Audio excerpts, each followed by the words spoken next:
చాంద్రమానం అనుసరించే తెలుగువారు కొత్త సంవత్సరం ప్రారంభమైన సందర్భంగా జరుపుకునే పండుగ ఉగాది. ఉగాది అసలు రూపం యుగ ఆది, అంటే కొత్త కాలం ప్రారంభించడం అని అర్థం. తెలుగువారు కొత్త సంవత్సరంగా ప్రారంభించిన ఈ రోజునే బ్రహ్మదేవుడు సృష్టిని ప్రారంభించాడంట. అందుకే తెలుగు సంవత్సరం మొదటి రోజును ఉగాదిగా జరుపుకుంటాం.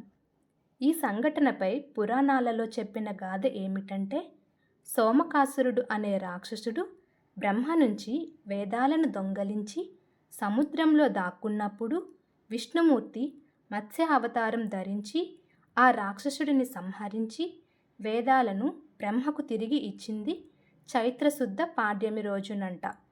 వేదాలను తిరిగి దక్కించుకున్న బ్రహ్మ ఎంతో సంతోషించి ఆ రోజు నుంచి సృష్టిని ప్రారంభించారంట. ఉగాదిని ఆంధ్ర, తెలంగాణతో పాటు కర్ణాటక, మహారాష్ట్ర, తమిళనాడు, కేరళలో కూడా జరుపుకుంటారు. మనం చాంద్రమానం అనుసరించి ఈ పండుగను చేసుకుంటాం. మిగిలిన రాష్ట్రాలలో సౌరమానం అనుసరించి చేసుకుంటారు.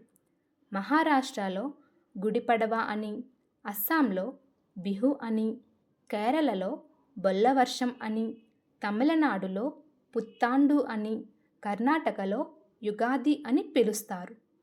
ఉగాది రోజున తలంటు స్నానం చేసి కొత్త బట్టలు ధరించి ఇంటిని మంచిగా మామిడి తోరణాలతో డెకరేట్ చేసి పూజ చేసి వేప పువ్వు, మామిడికాయ, ఉప్పు, పులుపు, కారం, బెల్లం వంటి 6 రుచులతో చేసిన ఉగాది పచ్చడిని ప్రసాదంగా స్వీకరించి పంచాంగ శ్రవణం చేస్తారు.